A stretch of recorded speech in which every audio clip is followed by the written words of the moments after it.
with Tim Peeler, the unofficial sports historian for NC State, unofficially. We were just talking about the book and a whole bunch of stuff, but we're going to get into the '83 championship, and then we're going to have another segment on Mr. Valvano and one on the Final Four run this past year. All right, I came up with a few questions. Why don't we start off with what was the significance of NC State's nickname Cardiac Pack during the '83 tournament? So NC State's season that year was actually really good. That was a good team. They were ranked number 16 in the preseason. They had an injury to Dereck Whittenburg, sort of changed the face of everything. When he came back, they were a little bit of a different team. And they were in what way? Before it was a half-court team. When he left, it could no longer be a half-court team. Ernie Myers came in, turned it into a running team. Dereck did a lot of things pretty well, but running up and down the court with Sidney Lowe as the point guard was not one of them. They were a half-court team. When he came back, they were more of a outside shooting, three-point, up and down the floor kind of team because the three sophomores they had at that time, Lorenzo Charles, Cozell McQueen, and Terry Gannon, came in and it was more of an up-tempo style at that point, which was frankly the kind of game that Valvano liked to play. So when he came back, it changed the face of the team. He had to learn to play the way they did. They were able to win, but they won a lot of close games. And so it went from being a team that was a top 20, top 15, maybe even top 10 team before he got hurt, to a team that had to scrape by to get anything that it got. And that's what that team did the entire the 9-game run in the postseason. It was all about scraping by. And they turned out to be better at it than any other team in the history of college basketball because of so many close games they played against some of the best teams in college basketball. Cardiac Pack was the perfect nickname for them because they were all heart stoppers. They won the game against Pepperdine by hitting some free throws in the second overtime. They won the game against UNLV on a double offensive rebound by Thurl Bailey over the guy who he took the place of in Norm Sloan's recruiting class in 1979. They were all really good stories, but they were all really close games, and that held true in the ACC tournament, all 6 games of the NCAA tournament. So the nickname represents what makes college basketball so great and what they've tried to turn college football into, and that is getting on a roll and producing and performing at the most critical times of a game, of a season, of a tournament, anything like that. And that's why that team was so, I think, has endured as an example of a championship team because they did scrape by every single time. They scraped by against the best teams in college basketball. They played 10 games against teams that were ranked number 1 in the nation at some point during that season. And they won 6 of those games. No team has ever played that many games against teams that were ranked number 1 in the season. Not even close in the 40-some years since then. And that's why that team and its accomplishments have endured. And that's why Cardiac Pack.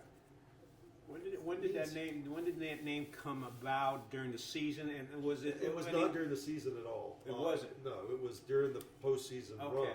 So it became the reason that became a tidal wave and a surge is because all those games were played in states outside of North Carolina. The ACC tournament was played in Atlanta. First round of the NCAA tournament was in Corvallis, Oregon. The next round was in Ogden, Utah, and the final round was in Albuquerque, New Mexico. Now, when NC State won the ACC championship in Atlanta and found out they were going to Corvallis, players on the team called the front desk at the hotel they were staying at, down at the Marriott Marquis, and said, "Where the hell is Corvallis? We don't even know where that's at." Because it didn't say Corvallis, Oregon. It just said Corvallis when it popped up on there. They didn't know where they were going. That just meant everybody back here at school gathered together and watched the games. And that's where the tidal wave of support came from. It's because very few people were with them on that journey, but everybody followed the journey. And since so many of those games ended up close, that's how that title, that nickname that came about is because so many people were watching it here together. Next question. How did Jim Valvano's coaching strategy change the game during the championship run? So, going back to what I said, he changed the style completely of the game when he inserted Ernie Myers, who was a running, slashing, shooting, very much a shooting guard. As I tell Ernie all the time now, because he's still closely affiliated with the program and is one of the voices of the women's team, he was a shooting guard. He was not always a making guard.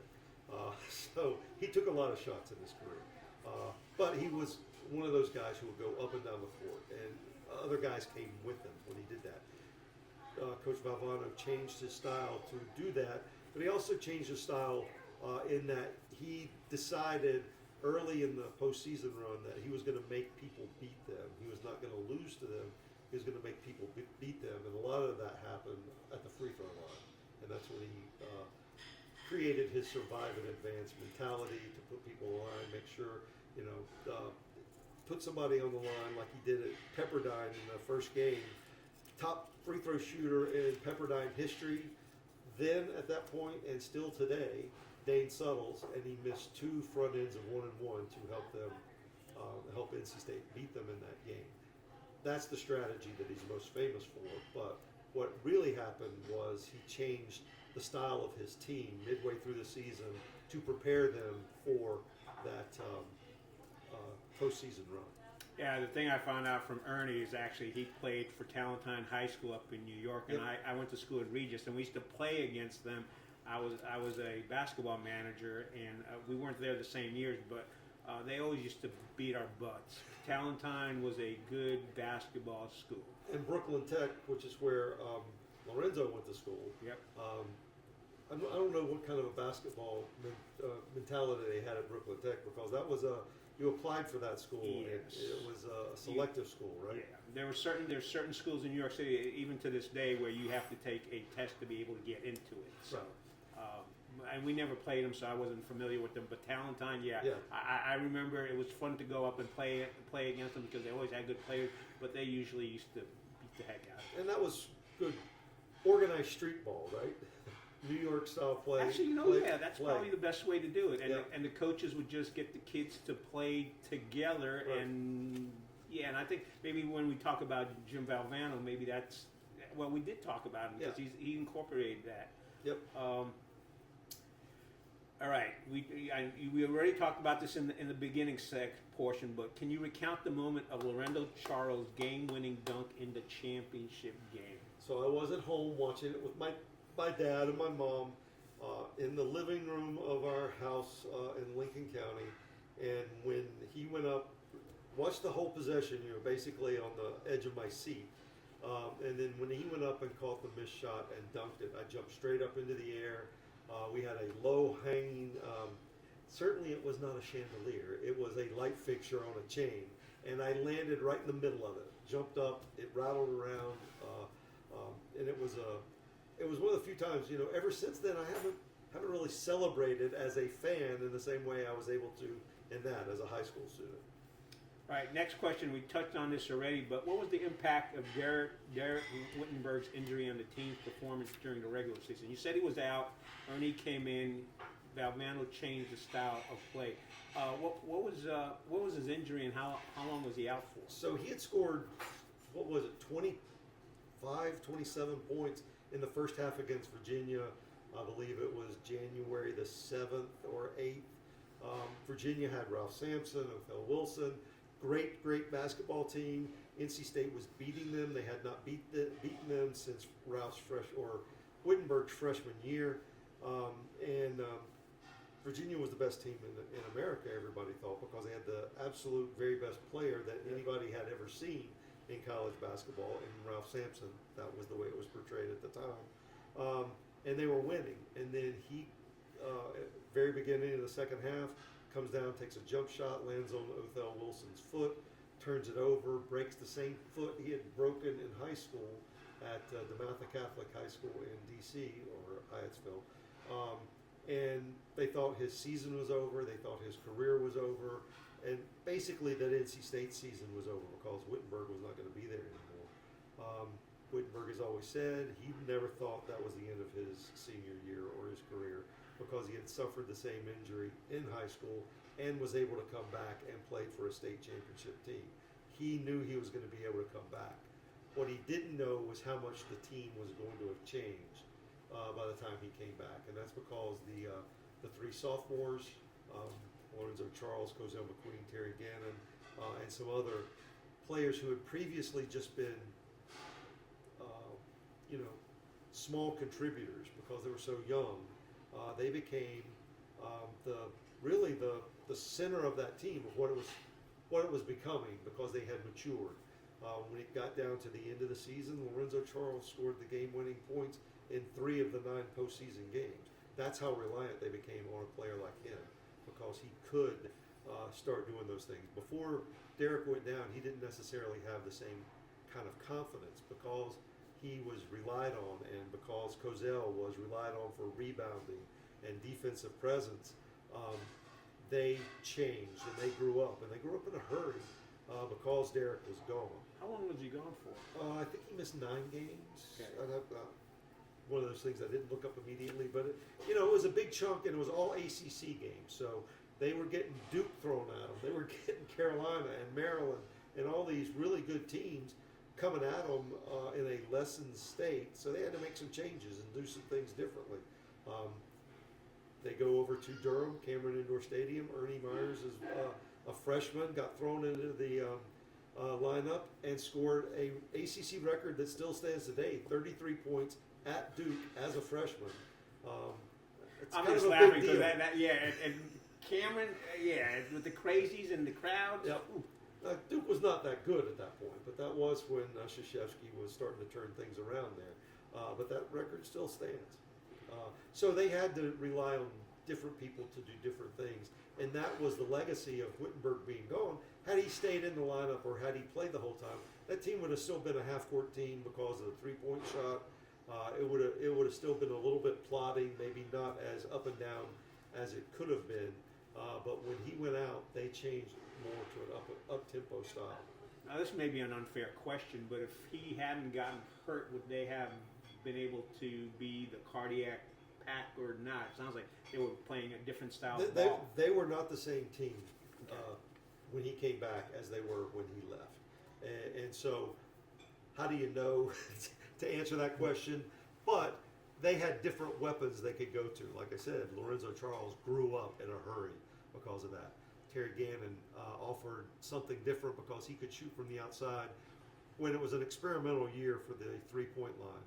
And he offered that as something that they had. And Cozell just grew up in the inside, being able to compete with some of the best centers. If you look at the centers on all the teams that they played against in the postseason, Cozell stood his ground. One of Colton Tudor, one of my mentors in newspaper writing, was at the tournament in Albuquerque, and he saw Cozell out on the streets. This was when they were in Ogden, Utah, and they saw Cozell out late night one night. And he's like, "Cozell, what are you doing here? Aren't you worried about playing against Ralph Sampson in the East Regional or the West Regional final game?" And Cozell, who never lacked for confidence, said, "You tell Ralph to worry about me." And Ralph did have to worry about him because Cozell got one of the was part of that team that beat Virginia for the right to go to the Final Four. Is it possible that the way the pieces mixed together was because they were younger and they just didn't have that same mindset as absolutely, as that had something to do with it because they did have the seniors who could guide them. Nobody ever better than Sidney Lowe as a team leader. You have your heart, your soul, and your head. Sidney was the head of that team. Thurl was the soul of that team, and Dereck Whittenburg was the heart of that team. But all those other guys grew up around it and latched on to what they could do best, and they did that, and that's what made that team good. All right, next question. All right. And you can go deep in this one. How did NC State manage to beat Houston, who was considered a powerhouse with players like Hakeem and Clyde? It's very simple. Very simple. Grace. All right. Give us the simple answer. NC State was better than Houston. At that time, they were a better team than Houston was because of all the things I've just explained. They played an up-tempo style. They could slow it down if they needed to. They could do the things that they needed to do. And while Houston had won 22 straight games at that point, going into that game, something like that, they had not been challenged. Louisville in the semifinals challenged them some, but everything they did was a blowout. NC State kept playing teams that were good. They played Notre Dame. They played in the regular season, and Memphis State in the regular season, and the entire ACC schedule. They played the toughest ACC tournament schedule you could imagine: Wake Forest, North Carolina, and Virginia. And they kept winning those games. Like I said, they played 10 games that year against teams that were ranked number 1 at some point during the season. Nobody's ever had that tough of a road in the postseason to do that. And NC State was so full of confidence that they knew that they could run up and down the court with Houston, or they could slow it down and beat them in a half-court game, which is what happened in the second half, is they completely slowed everything down. And it forced Houston, who was an up-and-down team, to slow down, and they didn't know how to handle it. NC State had a better coach in game-time situations in Jim Valvano than Houston had in Guy Lewis. And NC State's players had more confidence to be able to do it. Everybody talks about it being the greatest upset in the history of the NCAA tournament. I don't think it was an upset. I've said it many times that NC State had played so many good teams, and they knew that they could beat those good teams. And Houston had not played tight games in the same way that NC State had, and certainly didn't have to do that to make it to the championship game. So I think NC State was a better team than Houston in that game. Yeah, I think some of that's driven by, and you still see to this day, by national media, their perception of what goes on in the ACC. When you talk to folks like you, isn't quite the reality of what it is. Now, you mentioned in the first segment the Houston cheerleaders were rooting for the state players because they weren't. They said, I'm not quite sure what you said about them saying that they weren't too happy with the Houston players. So there seems to be an implication there that the state players as a team mesh better together than the Houston players. It certainly was the case because the NC State team had to accept some adversity where they were told on the night of January 7th, whatever it was, that they would not have their emotional leader for the rest of the season. They had to change things around. They had to bond together and do things differently from that point forward. I don't, and I'm not an expert on Houston basketball, but Houston did not have that same kind of adversity. The only adversity they had was whether or not they were going to win by 15 or 22. You know, that's how good they were, and it was a great team. It had 2 of the top 50 of all-time players in Drexler and Olajuwon, but they had not needed to win in the same way that NC State needed to win. Yeah, I see that on the high school level because I cover a lot of high school, and I find that the teams that are usually more successful in the long term, the coaches aren't afraid to play up a conference or 2. Right. They may not necessarily win that. Right. But it makes their kids aware of where they need to step up to do better. It sounds that like you're saying, hey, I saw that from an NC State perspective where maybe national media did not see that. Right. I mean, it was a ready-made story for the national media. Tiny little underdog NC State has no chance against the massive team, and so they all wrote the hyperbolic stories about Orson Welles skipping breakfast, lunch, and dinner, and elephants tap dancing, and all those different things. But they didn't see it. They wanted to see, giant beating underdog, and trying to convince people that the underdog had no chance. That's a great story. I would write that story if I was a newspaper reporter. Only about 2 or 3 pre-game columns that gave any NC State any kind of a chance. And so it's remembered as an upset because people said the only way they could win would be an upset. It wasn't true. NC State was better than Houston. Right. Looking at 83 till when you published the book. Right. At what point did you come to the determination that NC State was the better team? Lorenzo Charles told me that. He's like, everybody was looking at this as some kind of upset. We are playing against the best teams in the nation. We beat Michael Jordan twice at Reynolds Coliseum and in the ACC tournament.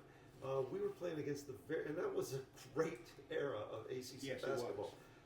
You had all those great guys, and it's like, who were they playing against? We were playing against the very best. We lost some of those games, but we were able to do it. He said, we never thought we were an underdog, ever, because James T. Valvano would not let them think of themselves that way. But they all believed that they had every right and every opportunity to win that game as anybody else. And obviously that's what happened. All right, you weren't there, but my question has to do, because you did the book. What was the atmosphere like in Albuquerque during the Final Four, especially after NC State's win? So, one of the little known facts about that team and about that game is that Jim Valvano shouldn't have been anywhere near other people that day. He had 104-degree temperature. He had the flu. He was extremely contagious. He had lost his voice. Everything. The NC State fans had been relegated. It's no lie. All the fans, because they were the lowest seeded team, they had some people on a highway Ramada Inn right across from Carl Malone Chevrolet on the other side of the interstates. And then all the rest of their fans were an hour and a half away in a town called Grants, New Mexico, which is, as everybody knows, the uranium capital of the world. I did not know that, but now I do. With also 4 federal penitentiaries. Oh, okay. Very depressed little town, awful little place. But once Louisville got eliminated by Houston and Georgia was eliminated by NC State, some hotel rooms opened up in the city of Albuquerque, which is a really small place, smallest venue that has had the championship games since then. So all the NC State fans were able to move down to Albuquerque, except that it was Easter weekend, except that it went from being 80 or like 60 degrees and everybody sitting out by the pool on Friday and Saturday to a snowstorm in Albuquerque, which is at elevation, as you know. So the atmosphere was, where the hell are we going to stay tonight? What are we going to do? How are we going to do this? But once they got to the game and they took over that hotel, which is a 2-story thing with a 2-story lobby, I went to it. It's still like a travel lodge. That night was one of the greatest celebrations in the history of NC State community.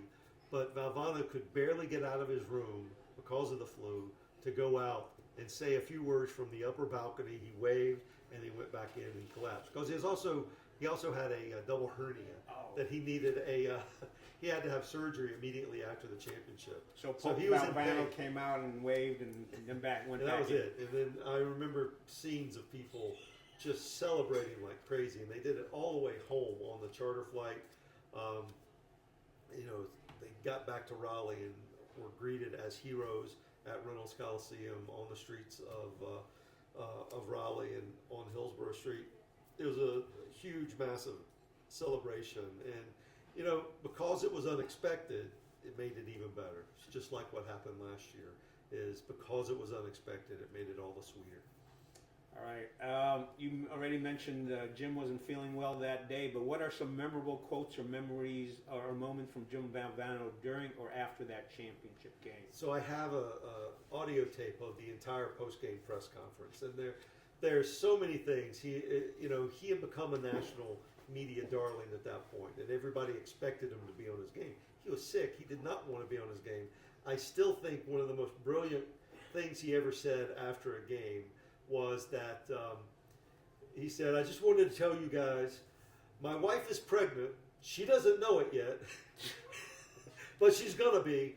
And when we have that baby, it's gonna be a boy, and I'm gonna name him Al B. Kirky, and that's gonna be the name of our son."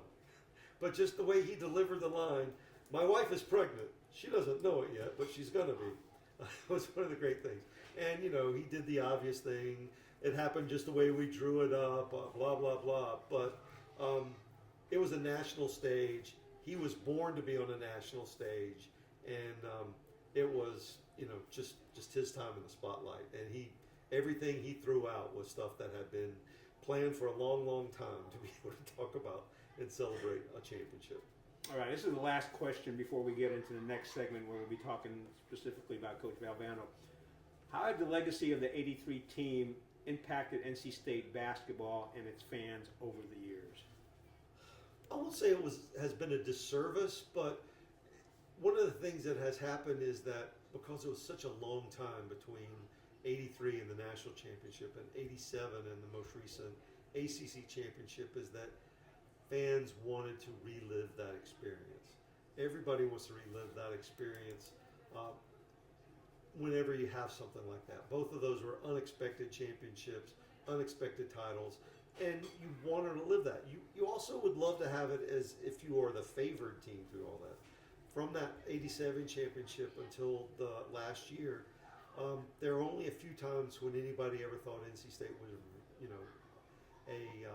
a heavy favorite to go in and win that. There were, maybe 2002 when Julius Hodge was on the team, and those teams. He's coaching these days, isn't he? He is. He's doing very well, and I expect him to be a great head coach. But there have been very few times that has happened again. When Rodney Monroe and Chris Corciani were on the team with Tom Gugliotta, and could have been a team that could do it, but it just never happened. Too many circumstances happened around the team through the years, but fans were just eager and hungry, and so it was you're never going to shake the legacy of '83 until they won another championship, whether it be an ACC championship like they did in '87 or a national championship like they had an opportunity to do by going to the Final Four last year. So the legacy has been great because it's been celebrated, it's been remembered, it's been, to some people it's been remembered ad nauseum to a point of being distracting. I'm always up for celebrating those guys because they did something that no other team. Carolina game when they were up against Carolina, some of those former players were at the game, and they got highlighted during the timeout. Yeah, exactly. And so I don't have any problem with that. I think you should celebrate huge accomplishments whenever you can, no matter what they might be. So I'm all for that. But at some point, it gets to a point, are you tired of talking about that? I'm clearly not tired of talking about it because I can still that's partly because of your age, but for younger folks, right. Right. But if you only hear about that and you've never had a chance to experience it, which is why last year when they won the ACC championship and they won the subsequent games to send them to the Final Four, I did not go out to where they were celebrating because I have a son who's enrolled at NC State. He didn't want to run into me on Hillsborough Street or out the bell tower. He wanted to celebrate it, and I wanted him to celebrate it in the same manner, in the same way that I got to do it when I was a student. It was a nice celebration at the bell tower. I was over there taking pictures. We're going to wrap it up here, but the thing is, sports writers, you guys have an amazing memory. As a photographer, I'm more concerned about getting the shot and knowing who's going to be in what position, and you're like remembering stuff that I'm like, okay, I can't remember that stuff. It all goes back, Gene, that we have to press 26 buttons every time. You only got to press that one. Oh, yeah. There you go. I think I just got knocked or something. But no, that's not true. The thing that makes me remember all of these things are the images that I have in my mind of what people like photographers. I've got some pictures hanging around in this place. So absolutely. Dave does a nice job of. I mean, there's a lot of history in this, and if you've never been in this restaurant and you're a State fan, you don't know what you're missing. It's old school, but there's a lot of memories in there. So we're going to talk about memories about Jim Valvano. We'll be right back.